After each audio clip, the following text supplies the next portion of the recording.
ওকে, so এই ব্যাপার নিয়ে অনেক মানুষের মিসকনসেপশন আছে। সো আমি ক্লিয়ার করে দিই, আজকের ভিডিও দেখলে আপনাদের আর এগুলো নিয়ে সমস্যা হবে না। সো আইএলটিএস মেনলি কি? আইএলটিএস হচ্ছে একটা ইংলিশ প্রফিসিয়েন্সি টেস্ট, অর্থাৎ এই টেস্টটার মাধ্যমে আপনার ইংরাজিতে কতটুকু আপনি দক্ষ সেইটা যাচাই করা হয় শুধুমাত্র এই টেস্টটা দিয়ে, এছাড়া অন্য কিচ্ছু না, অন্য কিচ্ছু না। ঠিক আছে, এখন আমি বলি মানুষ আইএলটিএস কেন করে। তো বিদেশে পড়াশোনার জন্য আমাদের বাংলাদেশে যেরকম ইউনিভার্সিটিগুলো আছে, যেমন ঢাকা ইউনিভার্সিটি, তারপর হচ্ছে রাজশাহী ইউনিভার্সিটি, হ্যাঁ, এরকম সেম কিন্তু বিদেশেরও ভালো ভালো কান্ট্রিতে কিছু ইউনিভার্সিটি আছে যেগুলো নাম করা।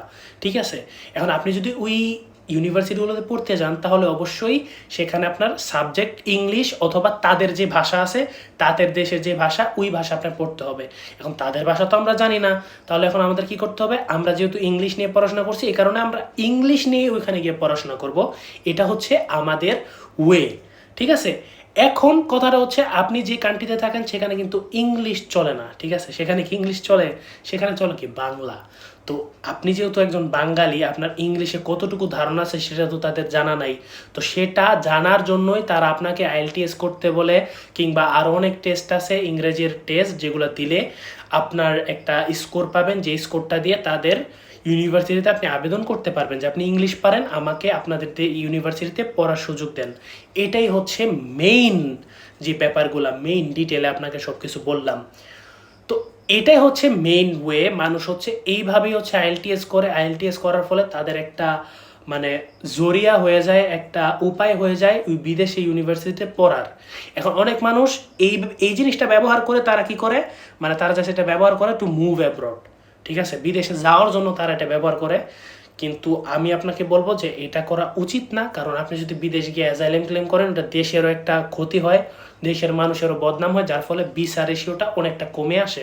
তো এই কাজ করেন না, পোলাপানদের ভবিষ্যৎ নষ্ট করেন না। ঠিক আছে, সো এটাই হচ্ছে মেইনলি জিনিস। এখন আপনার বিদেশ যেতে কি আইএলটিএস করা লাগবে? অবশ্যই না। কেন না? কারণ বিদেশে যাওয়ার বেশ কয়েকটা ওয়ে আছে, শুধু যে স্টুডেন্ট ভিসা আছে বিদেশে যাওয়ার এটা না। বিদেশে যাওয়ার জন্য আপনার এ ক্যাটাগরি ভিসা আছে, বি ক্যাটাগরি ভিসা আছে, সি ক্যাটাগরি ভিসা আছে।